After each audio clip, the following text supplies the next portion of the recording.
کہ میں وہ امید والا ضمیمہ اپنی کہانی کے ساتھ کبھی نہیں لگاؤں گا. یعنی انسان صاحب اس میں ایک ضرور سوال پیدا ہوتا ہے کہ مثلا آپ نے اپنی کہانیوں کے ایک مجموعے پر قرآن شریف کی ایک آیت کے ترجمے سے آغاز کیا کہ کہانیاں کہتے رہو، شاید کہ لوگ جو ہے اس سے نصیحت پکڑیں یا سوچیں، غور و فکر کریں. جی. اچھا، اس سے آپ کے ذہن کے پس منظر میں یہ تو ضرور دکھائی دیتا ہے کہ فن کی ایک افادیت انسانی زندگی میں ہے، وہ کیا ہے آپ کے خیال میں؟ نہیں، یہ افادیت جو ہے یہ بڑا مبتذل اصطلاح ہے میری دانش میں. یہ اقتصادیات سے اصطلاح آئی ہے اور اسے ادب پر ہمارے دوستوں نے اسے چپکا دیا. تو اس اصطلاح میں ان اصطلاحوں میں بات کر ہی نہیں سکتا. تو آپ نے جس آیت کا حوالہ دیا ہے وہ تو ٹھیک ہے، میں نے وہاں سے سند لی ہے کہ بھائی یہ کہانی جو ہے یہ تو غور و فکر کا معاملہ ہے. یہ آپ محض اس بات کو نہ سمجھیں. تو یہ جب ہم ایک کہانی کہنے والا کہانی لکھتا ہے تو وہ تو اس میں بہت سے پہلو ہوتے ہیں. محض تفنن طبع کے لیے تو کہانی نہیں لکھتا. تو وہ ایک ایسا تجربہ ہوتا ہے جس میں پوری زندگی کا عمل شامل ہوتا ہے، تاریخ کا تجربہ اس میں شامل ہوتا ہے، جو کچھ اس نے دیکھا ہے، جو اس نے سنا ہے، جو اس کی نسلوں پر بیتی ہے، جو اجتماعی شعور کے حوالے سے اس تک پہنچا ہے، وہ سب اس میں شامل ہوتے ہیں اور تب وہ کہانی ظہور میں آتی ہے. تو اس کہانی میں بہت سے معنی ہوتے ہیں، بہت سی تہیں ہوتی ہیں. اس کی ایک قومی سطح بھی ہوتی ہے، اس کی ایک معاشرتی سطح بھی ہوتی ہے اور اس کی ایک جمالیاتی سطح بھی ہوتی ہے. بہت سی سطح ہوتی ہیں. اس میں سے آپ کیا معنی نکالتے ہیں یہ تو پڑھنے والوں پر موقوف ہے. انتظار صاحب، آپ نے بہت خوبصورت بات کی کہ ادب کا آفاق تو لا انتہا ہے. اس پر کوئی اقتصادیات کی ہم ٹرمینالوجی اس پہ استعمال نہیں کر پاتے اور کر بھی نہیں سکیں گے. تو اس سے پہلے کہ کہانی کے اسلوب کی بات ہو، میں چاہوں گا کہ آپ ان موضوعات کا کچھ ذکر کریں جو آپ نے خصوصی طور پر چنے. کردار تو آپ نے اپنے ماضی سے لیے، کچھ حال سے لیے. کن موضوعات کو آپ نے زیادہ پسند فرمایا؟ اچھا، یہ موضوع کا جو اصطلاح ہے وہ بھی میں کہانی کے سلسلے میں کبھی استعمال نہیں کرتا. میں کہتا ہوں موضوعات پر تو مضامین لکھے جاتے ہیں، موضوعات پر کہانیاں کبھی نہیں لکھی جاتی، پھر وہ موضوعاتی کہانی بن جاتی ہے. تو میں تو یہ کہتا ہوں کہ جو تجربہ ہے نا، کوئی واردات ہے، کوئی انسانی صورتحال ہے، وہ آپ کو کہانی لکھنے والے کو انسپائر کرتی ہے، اسے ایک اس پر وارد ہوتی ہے اور وہ اسے سمجھنے کی، قلم بند کرنے کی کوشش کرتا ہے. اس طریقے سے ہے. تو جو بھی انسانی صورتحال سے جو مجھے سابقہ پڑا، یہ جس قسم کے تجربوں سے ہمیں گزرنا پڑا، انفرادی سطح پر بھی اور قومی اور اجتماعی سطح پر بھی، تو ان تجربوں سے اور ان انسانی صورتحال سے میری کہانی جو ہے اس میں سے نکلتی ہے. انتظار صاحب، کہانی کہنا جو ہے وہ تو جو بچہ جب پیدا ہوتا ہے تو کہانی کہنا اور سننا ہماری سرشت میں شامل ہے، ہر مذہب میں، ہر زبان میں، ہر کلچر میں. تو آپ نے اپنے آپ کو اپنے کہانی کہنا شروع کی کہ آپ چاہتے تھے کہ میں کہانی آپ کے ذہن میں ہے، کچھ کردار ہے، کچھ واقعات ہیں. مجھے آپ کا جو آخری جو ناول ہے، ابھی درمیان کی چیزوں میں بھی ذکر ہوگا، تو جو آگے سمندر ہے، وہ جو ناول ہے اس میں جو کردار ہے وہ واپس جاتا ہے اپنی بستی میں. پھر وہ بستی کی بات ہو رہی ہے اور وہ اپنی کھوئی محبت تلاش کرتا ہے اور وہ بڑے واقعات ہیں اس میں، رومانٹک واقعات بھی ہیں. وہ پانی کا وہ جو گرنا، وہ ناؤ بنا کے، آپ کو یاد ہوگا پھر وہ جیا اس میں، ٹھیک ہے، مجھے وہ پورا تصور یاد آ رہا ہے، بہت خوبصورت ہے اس میں ہے. تو کیا اب آپ اپنے آپ کو بھی آئیڈینٹیفائی کرتے ہیں؟ کیا کبھی کوئی واقعات اس طرح کے آپ کے ذہن میں تھے کہ بھی جن کو آپ نے یہ اس میں کہانی بنتے ہوئے آپ نے اس میں شامل کیا آپ کو؟ دیکھیں، میں نے ابھی جس طریقے سے بیان کیا کہ کہانی کیا ہوتی ہے اور کس قسم کے عوامل اور عناصر مل کر کہانی کو جنم دیتے ہیں، تو اس میں شناخت کرنا یا تمیز کرنا کہ اس میں یہ نجی زندگی کا واقعہ آ گیا اور یہ تخیل کے راستے سے چیز آئی ہے اور یہ اجتماعی زندگی کے راستے سے آئے گی، اس میں تمیز کرنا مشکل ہوتا ہے. یہ سب ملی جلی چیزیں ہوتی ہیں، وہ ایک ایسا آمیزہ بن جاتا ہے، اس میں اتنا گھال میل ہو جاتا ہے اور پھر وہ تخلیقی عمل سے وہ سب کچھ گزرتا ہے. تو اس میں آپ اسے چیزوں کو الگ الگ نہیں کر سکتے، وہ تو ایک سب مل جل کر پھر ایک نئی چیز بن جاتی ہے. اس میں سے آپ یوں کریٹ کریں، یہ نقاد تو شاید کر دیں لکھنے والا خود نہیں کر سکتا ہے. یہ اس میں خواہش نظر آتی ہے کہ بھی ایسا ہو. اچھا ایک اور بات میں آپ سے پوچھنا چاہوں گی کہ یہ جو آپ نے ابھی ہلکا باب ذوق کی بات ہوئی، کہانیوں کی بات ہوئی، تو انتظار صاحب کا ایک اور پہلو بہت اہم ہے، وہ یہ کالم نگار بھی ہیں اور انہوں نے مشرق سے ان کی وابستگی بہت پرانی، شاید 25 سال کے قریب ہے. تو میرا خیال 63 میں شروع کیا تھا، 63 میں آپ نے شروع کیا تھا، اور لاہور نامہ اس کا عنوان ہوا کرتا تھا. تو اس سلسلے میں بھی میرا مطلب یہ کہنے کا ہے کہ آپ نے اس شہر کو بھی اپنی بستی بنایا اور آپ نے لاہور نامہ لکھا، اور لاہور کے بارے میں جو بھی تہذیبی اور ثقافتی زندگی تھی اس وقت تھی، یا شخصیات تھی، یا جو آشوب تھے، یا مصیبتیں کبھی آئیں سیلاب کی صورت میں، یا کبھی اور جو کچھ اس طرح سے، تو اس کے بارے میں کچھ بتائیں کہ وہ کس طرح سے، کیا وہ نوکری تھی صرف، یا کوئی وہ اس میں بھی کوئی کریٹیویٹی تھی؟ نہیں دیکھیے، ایک تو میں بہت واضح اپنے ذہن میں واضح ہوں کہ یہ صحافت جو ہے یہ ادب سے بالکل الگ شعبہ ہے. اور میں جو صحافی، یعنی میرا پیشہ تھا صحافت، اور مجھے کالم لکھنے کا کہ یعنی میرا یعنی ڈیوٹی تھی یہ، تو میرا پیشہ ہے یہ. اور ایک کالموں کا ایک مجموعہ کسی وقت شائع ہوا تھا، تو میں نے اس کے دیواچے میں یہ واضح طور پر لکھ دیا تھا کہ یہ تحریریں صحافیانہ ہیں، اگر کوئی قاری اسے ادب یہ کے طور پر پڑھے گا تو اپنے فعل کا خود ذمہ دار ہوگا، میرا اس پر کوئی نہیں ہے. لیکن آپ دیکھیں کہ یہ جو تو اور اس لیے میں نے یہ بات واضح کی کہ آج کل ایک رواج چلا ہوا ہے کہ لوگ اپنی صحافتی تحریروں کو ادب کے طور پر پیش کر رہے ہیں. سر میں یہی پوچھنا چاہ رہی تھی کہ صحافت جو ہے آج کل اس کے اثرات زیادہ ہیں ادب سے، تو اس کی کیا وجہ ہے؟ پہلے تو ادب جو آدمی پڑھتا تھا ایک افسانہ، تو کتنے دن اس کا دماغ میں سودا رہتا تھا کہ بھی یہ افسانہ پڑھا ہے، کہاں جو خیال آتا تھا. تو اب تو جو بھی چیز بدلتی ہے یا کوئی ذہن میں آتی ہے تو وہ صحافت کی وجہ سے آتی ہے. تو یہ کیا پھر ادب پھر پیچھے رہ گیا، کیا صحافت آگے آ گئی؟ دیکھیے وہ تو میں بعد میں کہ یہ میڈیا کا زمانہ جو آیا ہے اس نے ہمارے ادب کے ساتھ کیا کیا، یہ اپنی جگہ پر جس میں صحافت بھی شامل ہے اور ٹی وی اور فلاں سلسلہ. اپنے متعلق میں یہ کہوں کہ یہ میرا پیشہ تو تھا، لیکن چونکہ میں ایک لکھنے والا بھی تھا، تو ظاہر ہے کہ جب میں قلم اٹھاؤں گا اور ایک جو صحافیانہ تحریر ہے، تو میرے ذہن میں یہ بھی ہوتا تھا کہ میں یہ جو کچھ لکھ رہا ہوں، اور چونکہ میرے نام سے یہ شائع ہو رہا ہے تو میری بات پرس بھی ہو سکتی ہے. ادبی حلقوں میں یہ بھی پوچھا جا سکتا ہے کہ آپ نے جو اخبار میں یہ لکھا ہے تو آپ ادیب کی حیثیت سے یہ بات کرتے ہیں اور یہاں آپ نے یہ بات لکھی ہے.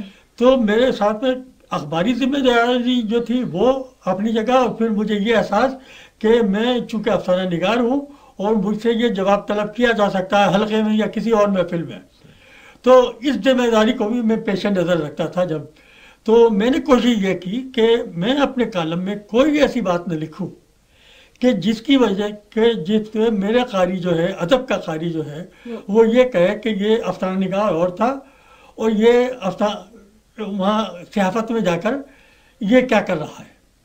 تو یہ کوشش میری ضرور تھی. کہتے ہیں کہ انٹلیکچوئل آنیسٹی کو، جیسا آپ نے صحیح لفظ میں نے پیش نظر ضرور رکھا. تو جو میرا زیادہ تر موضوعات تھے سماجی، معاشرتی، تہذیبی زندگی جو اس شہر کی تھی، اور موسم میرا ایک بہت بڑا موضوع تھا. خاص طور سے جو پھر یہ کہ قومی زندگی کے جو کبھی کبھی جو آشوب تھے وہ بھی میرا موضوع بن جاتے تھے. سیاسی کالم میں نے کبھی نہیں لکھا، لیکن قومی آشوب جب آتا تھا تو اس میں بھی میں، اور کسی نہ کسی طریقے سے میں کوشش یہ کرتا تھا کہ جو چیزیں میں نے دیکھی ہیں اس شہر میں جو کچھ ہو رہا ہے اسے دیانتداری کے ساتھ بیان کروں. اور اگر میں کچھ ایک لکھنے والے کی حیثیت سے کسی کی شعور میں اضافہ کر سکتا ہوں تو کوشش کروں کہ اضافہ ہو جائے. مثلا میں اس بات پہ میں نے بہت احتجاج کرتا رہا. میں سمجھتا تھا کہ یہ شہر جو ہے یہ درختوں کا شہر ہے، اور جب درخت کٹنے شروع ہوئے تو میں نے اپنا فرض سمجھا کہ میں اس کے خلاف اپنے کالم کے ذریعے سے احتجاج کروں کہ یہ اس شہر کے ساتھ زیادتی ہو رہی ہے. اب بھی جب یہ عمل اس وقت ہو رہا ہے اور جیل روڈ سے سارے شہر درخت کٹ چکے ہیں، تو میں نے اب بھی ڈان میں آپ نے دیکھا ہوگا کہ 2 کالم لکھے ہیں، اور میں نے کہا کہ یہ اس شہر کی تہذیبی زندگی کے ساتھ زیادتی ہو رہی ہے. یہ روایتی شہر ہے اس کی اپنی پوری ایک روایت ہے، تہذیب ہے، یہ اس کے ساتھ زیادتی ہو رہی ہے۔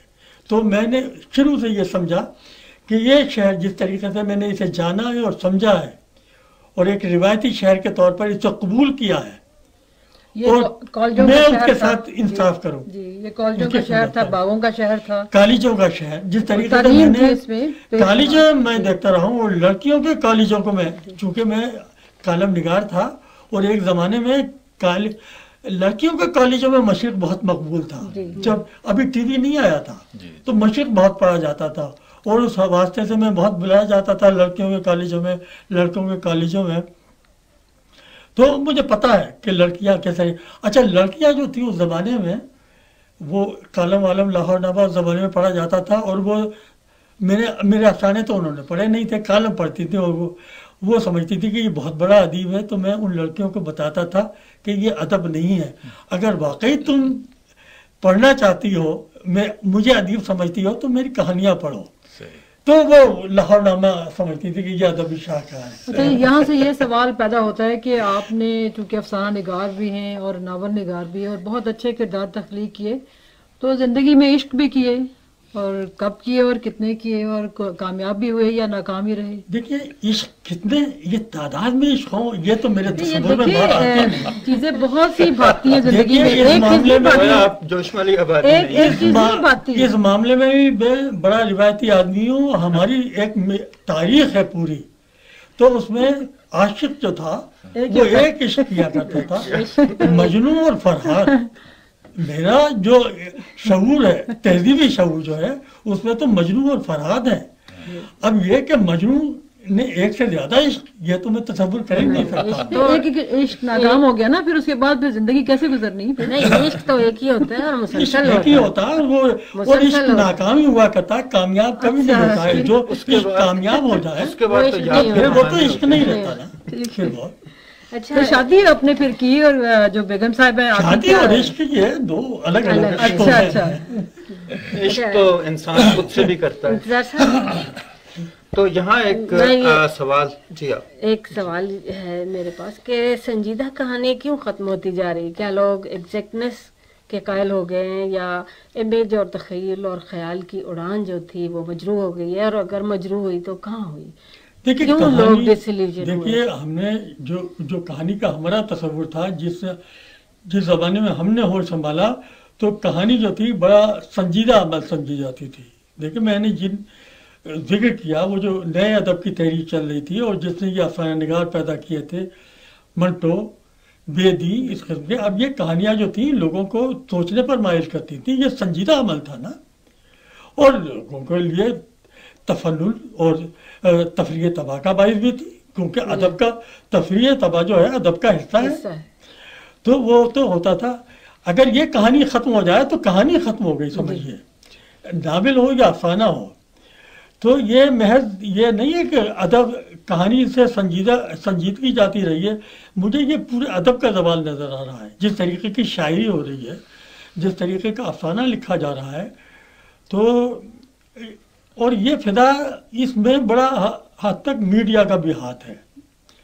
یہ جو ہے نا کاتا اور لے دوڑی، یہ عمل جو ہے یہ میڈیا کے ساتھ شروع ہوا ہے۔ اس زمانے میں صحافت جو ہے بہت فروغ پا رہی ہے، اور اس زمانے میں میڈیا جو اب یہ نئے سلسلے جو آ گئے ہیں، ٹی وی آ گیا ہے، اور ٹی وی سیریل جو چلنے لگے ہیں، اب اس میں تقاضا یہ ہے کہ جناب تھوک کے حساب سے لکھوایا جاتا ہے۔ تو ادب تو ایسی چیز نہیں ہے کہ تھوک کے حساب سے لکھا جائے۔ جو ناول نگار جنہیں آپ دیکھتے رہے ہیں کہ ہر مہینے ایک ناول آ جائے، اور وہ بکتے بھی بہت ہیں، تو اسے تو ہم فکشن کے ذیل میں شمار ہی نہیں کرتے تھے، کبھی شمار نہیں کیے گئے ایسے ناول ادب کے ذیل میں۔ وہ تھوک کے حساب سے جو تحریریں ہوتی ہیں، وہ ناول ہو یا ڈرامہ ہو، وہ ان کے خانے الگ ہیں۔ تو لیکن چونکہ یہ میڈیا کا زمانہ ہے، تو ادب جو ہے نا وہ اب ذرا ایک گوشے میں چلا گیا ہے۔ لیکن جو سنجیدہ ادب وہ تو ہمیشہ رہے گا، یہ ہمیشہ رہنے والی چیز ہے۔ یہ جو میڈیا ہے یا یہ سیریل چل رہی ہے یا ڈرامے چل رہے ہیں، یہ ایک اور صنف ہے جس کو ہم شاید ادب نہ شمار کریں۔ آپ شو بزنس میں اس کو استعمال کر سکتے ہیں۔ بحث خاصی سنجیدہ ہو گئی. میں کچھ دو ایک ہلکے پھلکے میرے ذہن میں سوال آ رہے تھے. ایک تو یہ کہ آپ لکھتے کیسے ہیں, ہیبٹس, آپ کی رائٹنگ ہیبٹس جو ہیں. مثلاً آپ کے بعض پرانے دوست بتاتے ہیں کہ انتظار صاحب باقاعدگی سے لکھتے ہیں ہر روز. اچھا, نجیب محفوظ ہیں, ان کے بارے میں سنا ہے کہ وہ بالکل ایک وقت کی پابندی کے ساتھ لکھتے ہیں. آپ کے لکھنے کا انداز کیا ہے؟ کہیں کہیں آپ نے ہنٹ دیا ہے کہ ریڈیو چل رہا ہو, ٹی وی چل رہا ہو, اس کے باوجود آپ لکھ سکتے ہیں. یہ ہیبٹس آپ کی. تو میں یعنی میرے لکھنے میں کوئی باقاعدگی نہیں ہے اور میں روز نہیں لکھتا جی. یہ بھی یعنی ہے. مثلا کسی زمانے میں ناول پڑھ رہا ہوں اور اگر اچھا ناول ہے تو میری کوشش ہوتی ہے کہ اب اس ناول کو ختم کرنا ہے. اس زمانے میں کبھی نہیں لکھتا. جب لکھ رہا ہوں, کہانی لکھ رہا ہوں, تو پھر میں کبھی پڑھتا نہیں. اس زمانے میں ناول وغیرہ جب کوئی چیز نہیں پڑھتا جب تک وہ کہانی مکمل نہ ہو جائے, اور کوئی اوقات نہیں ہوتے, کسی وقت بھی میں بیٹھ کر لکھ سکتا ہوں. یعنی کیا وہ جو آپ کی ایک تخلیقی چیز آپ کو پوزیس کرتی ہے اور اس کے تحت آپ لکھتے ہیں, کچھ اس کے بارے میں آؤٹ لائن بنا سکتے ہیں آپ کہ وہ کیسے آپ پہ وارد ہوتی ہے اور کیا اچانک کس طرح آپ لکھتے ہیں؟ دیکھیے, اس کی کوئی لکھنے کی کوئی منطق نہیں ہوتی ہے جی. اور یہ کوئی پروگرام کے تحت میرے خیال میں تو کوئی تخلیقی کام, خواہ وہ شاعری ہو, غزل ہو, افسانہ ہو, ناول ہو, پروگرام کے تحت تو نہ تو وہ وارد ہوتی ہے اور نہ لکھی جا سکتی ہے. تو ناول بھی جو میں نے لکھے ہیں وہ ایسے کہ کچھ حصہ لکھا اور چھوڑ دیا, پھر بھول گئے ہم, پھر اسے دوبارہ شروع کیا, پھر اب سوچ رہے ہیں. یہ عمل چلتا رہتا ہے. کئی سال میں میرا ناول مکمل ہوتا ہے. یہ بتائیں کہ یہ ناول جب آپ کہہ رہے لکھ رہے ہیں تو اس کا اختتام کیا آپ کو پتہ ہوتا ہے کہ میں نے اس پہ اختتام کرنا, یا وہ جو کہانی کا بہاؤ ہے اسی کے حساب سے اختتام کرتے ہیں؟ کیونکہ مغرب میں جو افسانہ لکھا جاتا ہے یا ناول لکھا جاتا ہے جو وہ باقاعدہ سناپسس بناتے ہیں کہ یہ ان کا ابتدائیہ ہوتا ہے, اس کے بعد پھر یہ چیپٹر, ان کے اتنے چیپٹر میں انہوں نے یہ موضوع لینا ہے, اور باقاعدہ اس کا ایک اینڈ ہوتا ہے اس کا.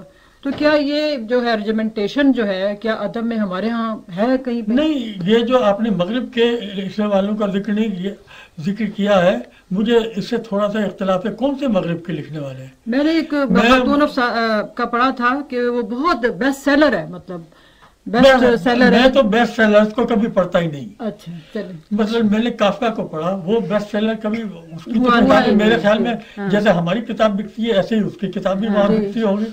میں آپ ذرا موضوع کو, گفتگو کو ایک دوسرے رخ کی سمت لانا چاہتا ہوں. کہانی کے کچھ اسلوب کی بات ہو جائے تو ہمارے ہاں کہانی کے اسلوب میں بیانیہ ہے, اور بیانیہ ہی کا ایک دوسرا پہلو ہے کہ افسانہ نگار جو ہے, جیسے میں کوشش کرتا ہوں کہ میں افسانہ لکھوں تو یا تو خود اس کا کردار بن جاؤں اس افسانے کا, یا کسی کردار میں اتر جاؤں اور اس کی آنکھوں سے اپنے ارد گرد کے ماحول اور اس کی جزویات کو دیکھوں اور منظر کشی کروں اور کہانی کو آگے بڑھاؤں.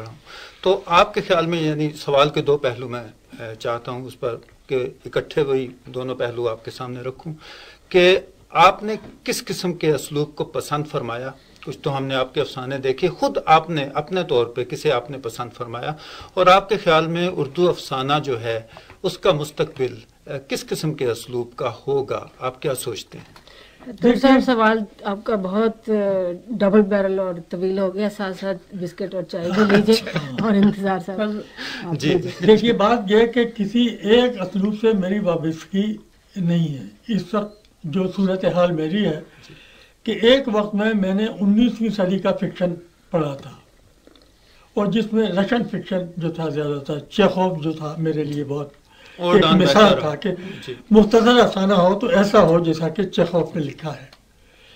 پھر 20ویں صدی کا ادب, صدی والی ٹیکنیک جو تھی وہ انہوں نے رد کر دی تھی. 20ویں صدی والوں نے نئی ٹیکنیکس آ گئی تھی, ان ٹیکنیکس نے بھی مجھے متاثر کیا. پھر میں ایک وقت میں میری مراجعت ہوئی اپنے فکشن کی طرف, پرانا داستانی ادب کی طرف. وہ ٹیکنیکس الگ تھی. اچھا, وہ یہ عجمی رواج جو ہے داستان قدیم ہندوستان کا جو فکشن ہے, وکرم اروسی ہو گیا, شکنتلا ہو گئی, کتھا سر ساگر ہے, اور اس قسم کی کہانیاں ہیں, ان کی اپنی ٹیکنیکس ہیں. تو میری یہ کوشش ایک منزل میں جا کر ہوئی کہ یہ جو میں ایک اسلوب وہ تھا 19ویں صدی کا مغرب کا فکشن, پھر 20ویں صدی کا مغرب کا فکشن, پھر ہماری عجمی داستانی روایت, پھر قدیم ہندوستان کی روایت, یہ مختلف اسالیب جو ہیں کس طریقے سے میں ان سے فائدہ اٹھا سکتا ہوں اور ان میں سے کیا اسلوب جو ہے میرا نکلتا ہے. تو اب جو میری کہانیاں گلی کوچے سے لے کر اب تک جو میری کہانی لکھی ہے یا ناول لکھے ہیں تو ان میں آپ کو بہت سا ملا جلا عمل نظر آئے گا. تو 21ویں صدی کے لیے آپ کیا سوچتے ہیں، کیا اسلوب ہوگا؟ یہ 21ویں صدی کا بہت شعرا ہے اور میں ایک بات یہ محسوس کر رہا ہوں کہ 21ویں صدی تو بعد میں شروع ہوگی، 14ویں صدی شروع ہو چکی ہے. یعنی ہم لوگ بیک کر رہے ہیں آپ کے خیال سے؟ کیا نہیں، بیک کرنا کا یہ 14ویں صدی جو ہے نا، دیکھیے ایک تو ہے کیلنڈر جدید زمانے کا جس کے مطابق ہم چلتے ہیں، ایک ہمارا تخیلاتی کیلنڈر ہے جو کہ 14ویں صدی میں یہ ہوگا، 14ویں صدی میں یہ ہوگا. بالکل. تو مجھے یہ کیلنڈر جو ہے اپنا تخیلاتی کیلنڈر جو ہے مسلمانوں کا، وہ مجھے زیادہ اہم نظر آتا ہے. تو مجھے 21ویں صدی کی زیادہ فکر نہیں ہے. اللہ کی بڑی تصویر جو ہے اچھی پیشکش کرتے ہیں. 20ویں صدی میں تو سارے تباہی کے سامان کرتی رہی ہے یہ انسانیت جو ہے اپنے لیے، اور سوچ یہ رہی ہے کہ 21ویں صدی جو ہے بہت خوشگوار صدی ہوگی. کیسے ہوگی؟ ساری 20ویں صدی میں جو کچھ کیا ہے قوموں نے وہ بالکل تباہی کے سامان ہیں کہ انسانیت تباہ کس طریقے سے ہو سکتی ہے. یہ سارے سامان کیے ہیں اور 21ویں صدی کے استقبال کے لیے آپ تیار بیٹھے ہیں. تو 21ویں صدی میں مجھے لگتا ہے کہ وہ ہوگا جو کہ میری نانی اماں کہہ گئی ہیں کہ 14ویں صدی میں ہونا چاہیے. انتظار صاحب تو اور 14ویں صدی شروع ہو چکی افسانے میں کوئی نمایاں اس بیچ میں یہ لوک کہانی کہاں رہ گئی؟ آپ کے ادبی کہانی اور لوک کہانی میں کیا کوئی بہت زیادہ فاصلہ ہے؟ کیا اس نے آپ کو کہیں متاثر کیا یا لوک کہانی آپ کے راستے میں کہیں آئی یا الگ ہی رہی؟ دیکھو ایک آخری بات تو میں اسی سلسلے میں یہ کہہ دوں کہ میں تو اب 14ویں صدی کی کہانی لکھ رہا ہوں. نہ وہ 20ویں صدی کی کہانی ہے نہ 21ویں صدی کی ہے. میری کہانی جو ہے 14ویں صدی وہ 14ویں صدی کی کہانی ہے. صاحب 14ویں باقی یہ جو لوک کہانی کا آپ نے ذکر کیا تو میں نے چونکہ اپنی نانی اماں سے بھی بہت کہانیاں سنی، بچپن کی جو کہانیاں سنتا رہا تھا وہ مجھے اب تک ہانٹ کرتی ہیں، اب تک میرے کسی نہ کسی طریقے سے وہ میری کہانی میں آتی ہے. لیکن انتظار صاحب یہ جو نئی صدی آ رہی ہے اس میں جو آپ کی کہانی 14ویں صدی کی لکھی جائے گی وہ کمپیوٹر پہ لکھی جائے گی اور ای میل اور انٹرنیٹ پہ پڑھی جائے گی. آپ کیا بھیجنا پسند نہیں کریں گے کہ آپ صرف پاکستان کے لوگ پڑھیں یا ہندوستان کے لوگ پڑھیں؟ کیا آپ نہیں چاہیں گے پوری دنیا آپ کی کہانیاں پڑھے اور انٹرنیٹ پہ پڑھے اور ای میل کے ذریعے آپ کے پیغامات؟ میں تو کہانی لکھتا ہوں اور میرا مسئلہ یہ نہیں ہے کہ اسے ہندوستان کے لوگ پڑھتے ہیں یا نہیں پڑھتے ہیں اور یورپ میں وہ کہانی پڑھی جاتی ہے یا نہیں پڑھی جاتی ہے. اگرچہ انگریزی میں ترجمے بھی خاصے ہو گئے ہیں یا پاکستان میں کتنے لوگ اسے پڑھتے ہیں. میرا کام کہانی لکھنا ہے. باقی کہانی جانے اور قارئین جانے یا پبلشر جانے. نہیں دیکھیے جب کافکا کو آپ نے پڑھا تو کافکا وہاں سے چیکوسلواکیہ سے اپنی زبان میں اس نے لکھا، پھر اس کے بعد ترجمہ ہوا، پھر ہمارے تک پہنچا. لیکن مطلب یہ کہ کافکا کا یہ مسئلہ نہیں تھا بلکہ کافکا نے تو یہ کہہ دیا تھا کہ جلا دے میری کہانیاں. وہ تو اسے کہانی لکھی اور کہا کہ جلا دو اس کہانی کو. بالکل ابتدا میں خورشید رضوی صاحب نے فلمی بات بھی کی تھی کہ کچھ فلموں کی باتیں ہوں گی، وہ ادھورا ہی رہ گئی. میں سوچ رہا تھا کہ میرے لیے تو بڑی یہ ایک نئی چیز ہوگی. فلم سے تو میرا کبھی تعلق ہی نہیں رہا. خورشید صاحب سے میں گزارش کروں گا کہ انہوں نے یہ لفظ فلمی کیوں استعمال کیا؟ میں نے فلمی جو کہا تھا وہ اس اعتبار سے نہیں کہا تھا کہ ہم ان سے فلموں کے بارے میں محاورے کے طور پر. میرا مقصد یہ تھا کہ کچھ ہلکے فلم مثلا اب تک جو بات چیت ہوئی ہے میں فلموں کی کہانی تو نہیں لکھی، میں یہ سوچ رہا اب تک جو بات چیت ہوتی رہی ہے وہ انتظار حسین افسانہ نگار اور فنکار کے بارے میں. انتظار حسین گوشت پوست کے ایک انسان بھی ہیں. میں یہ بھی پوچھنا چاہتا ہوں انتظار صاحب، آپ سیر کرتے ہیں، ورزش کرتے ہیں، صحت مینٹیننس کیسے رکھی ہے آپ نے جی؟ اور آپ کھانے میں کیا سیر تو میں کرتا ہوں. جی جی فرمائیے ذرا اس سے. اگرچہ باقاعدہ میں اس میں بھی نہیں ہوں لیکن یہ کہ میں صبح ہی کوئی 4:30-5 کے قریب اٹھتا ہوں اور لارنس باغ ہمارے گھر سے قریب ہی ہے اور میں وہاں چلا جاتا ہوں. اور وہ اوقات جو ہوتے ہیں، آج کل کا جو موسم ہے تو میں جب باغ میں داخل ہوتا ہوں تو مجھے کوئل کی آواز سنائی دیتی ہے اور یہ میرا حاصل ہوتی ہے. دل جو جس طریقے سے بھی گزرے کوئل کی آواز میں صبح کو سن کر گھر واپس آتا ہوں. تو میرا وقت کتنی دیر سیر کرتے ہیں؟ میرے خیال میں میں کوئی 8 گھنٹہ 1.25 گھنٹہ اس باغ میں رہتا ہوں اور پیدل جاتا ہوں، گھر سے پیدل آتا ہوں، تو اس لیے مجھے کوئی 1.5 گھنٹہ لگ جاتا ہے۔ کھانے میں کیا پسند ہے؟ کیا ناشتہ کرتے ہیں، کیا کھانا کھاتے ہیں؟ بیگم کے ہاتھ کا کھانا کھاتے ہیں؟ اور جو مجھے اس وقت آپ نے کھلایا ہے وہ میری سب سے پسندیدہ ڈش ہے۔ اگر دسترخوان پر ماش کی دال موجود ہے تو اگر قورمہ بھی ہوگا تو میں اسے کم کھاؤں گا اور ماش کی دال زیادہ کھاؤں گا، یہ تو ہے۔ اور صبح کا ناشتہ میرا بہت سادہ ہوتا ہے، دودھ کی 1 پیالی وہ پیتا ہوں اور 2 سلائس اور چائے کی پیالی۔ انتظار صاحب، موسیقی سے کتنا شغف رہا آپ کو؟ موسیقی یعنی دیکھیے، موسیقی سے شغف کا معاملہ یہ ہے کہ یہ کلاسیکی موسیقی جو ہے یہ کم وقت بہت چاہتی ہے، سننے والے سے بھی تقاضے بہت کرتی ہے کہ آپ کا پورا یعنی تربیت ہوئی ہو، تو وہ میری تربیت نہیں ہے، لیکن مجھے یہ جو ہے نا نیم کلاسیکی موسیقی، دادرا ہے، ٹھمری ہے، یہ زیادہ مجھے، یا غزل کی گائکی، غزل کی گائکی ہے یہ ہے۔ اور جو پکا گانا ہے، مثلا جب روشن آرا بیگم کی میں نے بہت سی محفلیں میں شریک رہا ہوں، چونکہ میں اس زمانے میں اخبار نویسی کر رہا تھا اور ہر موسیقی کی محفل میں پہنچتا تھا تو سب ان استادوں کو سنا کرتا تھا، استاد سلامت علی، امانت علی اور روشن آرا بیگم جو بیٹھتی تھی تو سبحان اللہ۔ لیکن میں یہ دعویٰ نہیں کر سکتا، بس وہ جب گاتی تھی روشن آرا بیگم تو بہت اچھا لگتا تھا اور ایک کیفیت سی پیدا ہوتی تھی، لیکن اس کے رموز جو ہیں وہ تو میری سمجھ میں نہیں آتے تھے۔ کھیلوں سے بھی دلچسپی رہی زندگی؟ کھیلوں سے میں اسکول کی زندگی میں دلچسپی تھی، ہاکی، کرکٹ، بچپن میں گلی ڈنڈا میں نے بہت کھیلا ہے، گلی ڈنڈا کھیلا ہے، پتنگیں اڑائی ہیں، کبڈی بھی تھوڑی تھوڑی، لیکن کبڈی میں زیادہ نہیں کھیلتا۔ پسندیدہ ادب میں آپ کیا پڑھنا پسند کرتے ہیں؟ کون سے آپ کے رائٹر پاکستان کے یا باہر کے؟ اب تو میں باہر کے لکھنے والے جو ہیں، جیسے 20ویں صدی کا کوئی ناول مل جائے یا اچھی کوئی کتاب مل جائے، افریقن رائٹرز میں، یا جو پرانے ادب میں سے پڑھنے سے رہ گیا ہے اور بہت کچھ پڑھنے سے رہ گیا ہے وہ کتاب مل جائے، تو بس یہ ہے میری پسند جو ہے وہ اسی قسم کی ہے۔ تاریخ کی کوئی کتاب مل جائے وہ مجھے پکڑ لیتی ہے۔ یہ ایک اور چیز رہ گئی جو ہم بول رہے ہیں اس وقت کہ آپ نے ترجمے کیے ہیں بہت سی کتابوں کے، اس کے بارے میں کچھ بتائیے ہمیں۔ دیکھیے، بعض ترجمے، زیادہ تر ترجمے ایسے ہوئے ہیں کہ ایک تو یہ ہے کہ جب لکھنے والا ایک مقام حاصل کر لیتا ہے تو پھر اس سے تقاضے بھی ہوتے ہیں کہ بعض سے تقاضا ہوتا ہے کہ بھائی ہماری یہ کتاب ترجمہ کر دو، لیکن میں نے زیادہ جو ترجمے کیے ہیں وہ اپنی پسند سے کیے ہیں، یعنی فکشن کے جو میں نے ترجمے جتنے بھی کیے ہیں سوائے ایک آدھ کتاب کے کہ امریکی ناول کا کسی کا ترجمہ کیا تو ظاہر ہے کہ وہ تقاضا تھا، لیکن وہ بھی ٹھیک ٹھاک ناول تھا، اس لیے مجھے اعتراض نہیں ہوا۔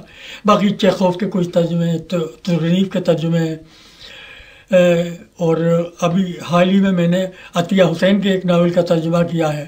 اچھا، تو وہ مجھے بہت پسند آیا تھا یہ ناول جب میں نے پڑھا، اور مجھے لگا کہ تقسیم کے پس منظر میں جو اردو فکشن لکھا گیا ہے اور یہ ناول جو انگریزی میں لکھا گیا یہ تو میں نے پڑھا ہی نہیں تھا، تو مجھے لگا کہ یہ بھی اردو میں منتقل ہونا چاہیے، وہ ترجمہ کیا ہے۔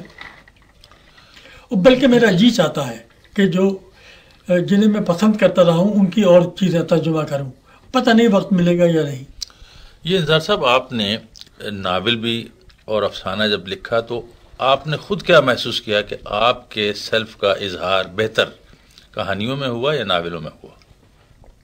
دیکھیے، میں نے تو کہانی مختصر افسانے سے آغاز کیا تھا اور زیادہ تر میں نے مختصر افسانے ہی میں اظہار کیا ہے، اور جس زمانے میں میں نے ہوش سنبھالا اس زمانے میں ناول بہت کم لکھا گیا تھا۔ یہ سب جو ہے نا جن کا ذکر کیا، یہ 30s اور 40s کا دور جو ہے ہمارے یہاں کہانی کا دور ہے جی۔ منٹو، عصمت اور بیدی، یہ سب کہانی نگار تھے، اگرچہ عصمت نے بعد میں ایک ناول بھی لکھا اور وہ خامیوں کے باوجود اچھا ناول ہے، ٹیڑھی لکیر۔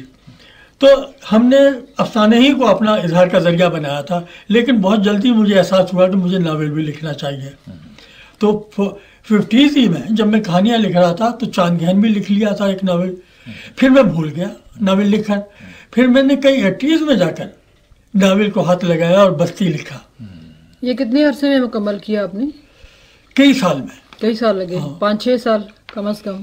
اب 5-6 سال تو نہیں لگے لیکن 3-4 سال ضرور لگے. تو اس میں جو کچھ ہو جاتا ہے کہ مختلف حالات گزر جاتے ہیں، مختلف قسم، جب آپ شروع کرتے ہیں تو اس وقت آپ کی کیفیت کچھ ہوتی ہے، اس کے بعد اتنا عرصہ گزرنے کے بعد کیا وہی آپ موڈ برقرار رکھ سکتے ہیں؟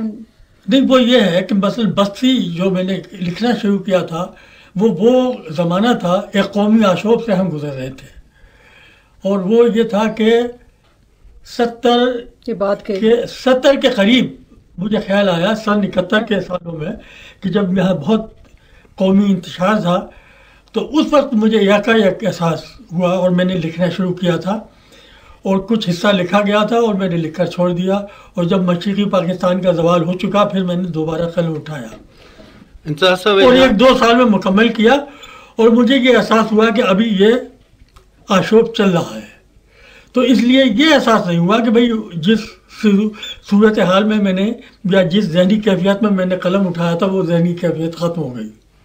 جی، یہاں میں یہ پوچھنا چاہوں گا کہ گزشتہ 2 دہائیوں میں جو افسانہ ہمارا لکھا گیا اردو میں، اس میں علامت نگاری کو بہت برتا گیا، اور یہاں تک برتا گیا کہ تمام کہانی ابہام کا شکار ہوتی نظر آئی. کئی ایسی کہانیاں پیش کی جا سکتی ہیں جن میں ابہام ہے، اور پڑھنے والا قاری کی وہ حالت ہو جاتی ہے جو ایک اس تماشائی کی جو ایبسٹریکٹ تصویر کے سامنے کھڑا سوچ رہا ہوتا ہے کہ میں اس کی تعریف کروں یا اسے کسی بچے کی شرارت قرار دوں. تو آپ کی اپنی رائے کیا ہے اس صورتحال میں کہ کیا یہ ایک اچھا رجحان تھا یا یہ ایک برا رجحان تھا؟ آپ اپنی کیا رائے رکھتے ہیں اس قسم کی کہانی کے بارے میں جو بالکل ہی علامت نگاری اور ابہام کا شکار، جس میں پتہ ہی نہیں چلتا کہ کہانی کہاں سے شروع ہوئی کہاں ختم؟ بات یہ ہے کہ یہ 60s یعنی 6ٹھی دہائی میں یہ اس قسم کی کہانی آئی، تو 6ٹھی دہائی سے پہلے ہی 5ویں دہائی کے آخر وقت تک یہ جو آپ کی حقیقت نگاری کا اسلوب ہے یہ بہت نیا پرانا ہو گیا تھا، اور ہمیں یہ احساس ہو رہا تھا کہ کہانی میں یکسانیت آ گئی، تو کوئی نہ کوئی بیک تو آنا چاہیے تھا نا، اس کے خلاف رد عمل ہونا چاہیے تھا. تو رد عمل ہوتے رہنے چاہیے ادب میں. اس رد عمل میں آپ بے معنی لکھیں لیکن رد عمل ہونا چاہیے. تو ٹھیک ہے، اگر بے معنی بھی لکھا گیا ہے تو میں سمجھتا ہوں کہ یہ کوئی بری بات نہیں ہوئی، کیونکہ رستے تو نیا نکلنا چاہیے. کوشش تو ہمیں کرنی چاہیے کہ یہ جو ایک ڈھرا چلا آ رہا ہے کہ میں منٹو اور کہیں چندر اور بیدی کے اسلوب میں لکھتا چلا جاؤں، کہانی کیوں لکھتا چلا جاؤں؟ تو ٹھیک ہے، اگر وہ کہانی ایسی ہو گئی کہ بے معنی اور محمل بن گئی تو میرے خیال میں اس میں کوئی قابل اعتراض بات نہیں تھی. آپ اسے مہمیز قرار دیتے ہیں قلم؟ نہیں، مجھے پتہ نہیں ہے کہ اس میں محمل بھی لکھا گیا، بامانی بھی لکھا گیا، سب کچھ، لیکن اگر ساری کہانی وہ محمل بن گئی تو بھی مجھے اس پر کوئی اعتراض نہیں ہے. ہونا چاہیے تھا وہ عمل کہانی کے ساتھ. تجریدی افسانے کو آپ سمجھتے کہ بہتر ہے اظہار ہے آج کے دور کا، جدید دور کا جو تجریدی افسانے لکھے گئے ہمارے ہاں، جس میں کہانی بھی غائب ہو گئی، صرف علامتیں رہ گئی. میرے خیال میں خرابی ہو گئی کچھ اسلوب کے ساتھ. وہ اسلوب تو آنا چاہیے تھا اور یہ تجربہ ہونا چاہیے تھا، لیکن اس میں کوئی ایسا افسانہ نگار نہیں پیدا ہوا جو اسے ایک بڑی سطح پر اس اسلوب کو استعمال کر سکتا.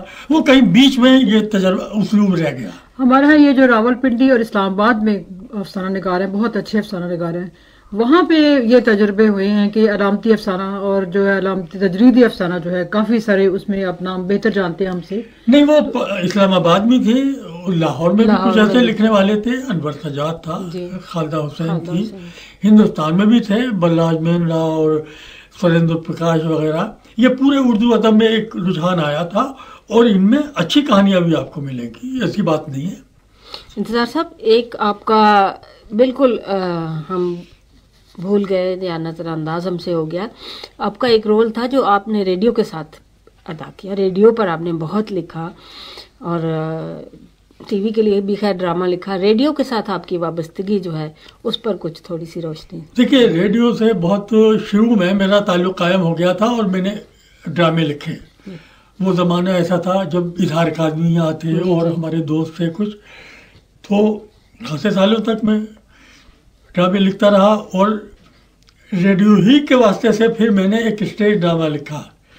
اظہار کاظمی جو تھے انہوں نے کہا کہ بھائی آپ کو اسٹیج ڈرامہ لکھنا چاہیے. تو میں نے کہا میں تو نہیں جانتا کہ اسٹیج ڈرامہ کیا ہوتا ہے، میں ریڈیو ڈرامہ تو کچھ کچھ سمجھ میں آتا ہے، لیکن انہوں نے ایک اسٹیج گروپ بنا رکھا تھا. تو یہ ایک ڈرامے کا، اسٹیج ڈرامے کا آپ نے ذکر سنا ہوگا، خوابوں کے مطابق، جو آرٹ کونسل میں چلا بھی تھا اور اچھے خاصا کامیاب گیا تھا. تو اسٹیج ڈرامہ بھی ایک دو تین لکھے ہوئے. آخری آدمی آپ کا بار بار چلا، بہت اچھا. آخری آدمی میری کہانی تھی. اور بشیر زیدی اسیر نے اسے پھر کہا کہ اسے ڈرامہ بنا دو، پھر ڈرامہ لکھا. اچھا وہ اس پہ بہت کامیاب گیا. یعنی عجیب بات ہے کہ اور جو ڈرامے میں نے لکھے اور باقاعدہ ڈرامے لکھے وہ اتنے کبھی کامیاب نہیں ہوئے، وہ یہ ہٹ چلا گیا ڈرامہ. لیکن یہ جو آخری آدمی کا جو تھیم تھا وہ تو ظاہر اساطیری طور سے ہے، لیکن اس میں موجودہ معاشرے کی جھلک بہت نظر آتی تھی. اس نے کس طرح آپ نے اس کو کمبائن کیا اس چیز کو؟ وہ تو خود بخود ہوتا ہے نا. دیکھیے نا، وہ ایک ایسا یعنی صورتحال ہے کہ بستی ہے جس میں آدمی بندر بنتے چلے جا رہے ہیں. یعنی کیا لالچ ہے، تما ہے، کیا ہے؟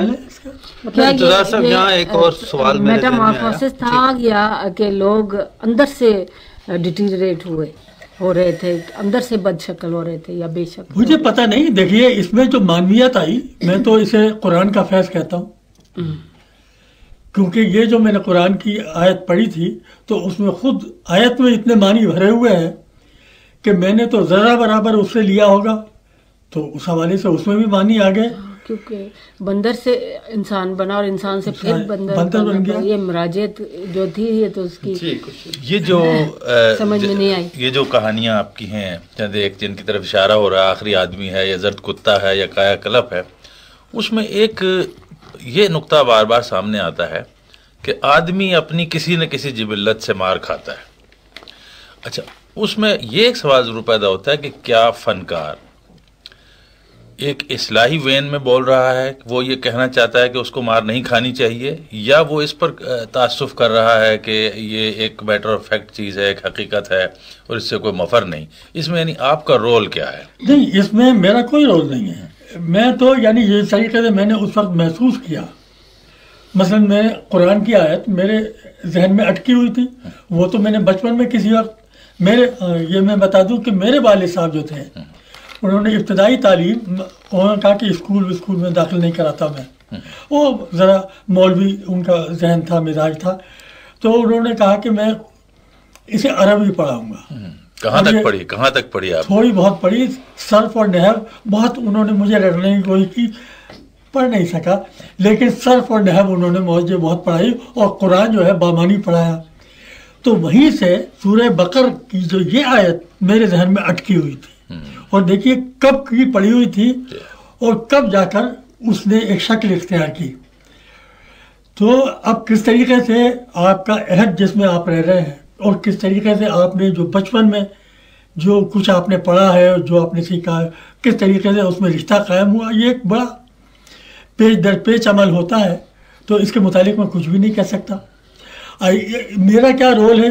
میں نے کبھی مسلح بننے کی کوشش نہیں کی، بلکہ میں کہتا ہوں کہ میں نے کہا پیغام تو علامہ اقبال دے گئے، اب ہمارے لیے کیا رہ گیا. صاحب ایک آخری سوال یہ کہ افسانہ نگار کی زندگی میں خصوصاً ہمارے ہاں ایک المیہ رہا ہے کہ وہ ناشروں سے کا بہت ستایا ہوا ہوتا ہے، تو آپ کو کوئی تلخ تجربے تو نہیں ہے اس سلسلے؟ سب مجھے زیادہ تلخ تجربے نہیں ہیں.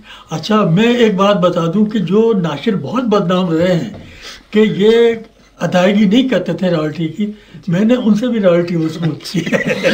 بڑی ہمت ہے آپ کی. صاحب ایک چھوٹا سا سوال اور ہے کہ اب اس وقت افسانے کی اور ناول کی کیا صورتحال ہے؟ آپ دیکھتے ہیں اس صدی میں جب یہ ختم ہونے والی صدی اور نئی صدی آنے والی ہے، تو آپ کیا اس کی صورت دیکھتے ہیں ہمارے نئے جو لکھنے والے؟ مختصر جواب یہ ہے کہ جو ہماری قومی صورتحال ہے وہی ادب کی صورتحال ہے. اسی سوال کے ساتھ اسی کوزے میں دریا کو بند کر دیا. اچھا، اسی سوال کے ساتھ انتظار صاحب دعائے عمر درازی اور ہمیشہ لکھتے رہنے کی دعا کے ساتھ ہم آپ سے رخصت چاہیں گے. This program is the sole property of Pakistan Broadcasting Corporation, Islamabad. Piracy in this regard is illegal.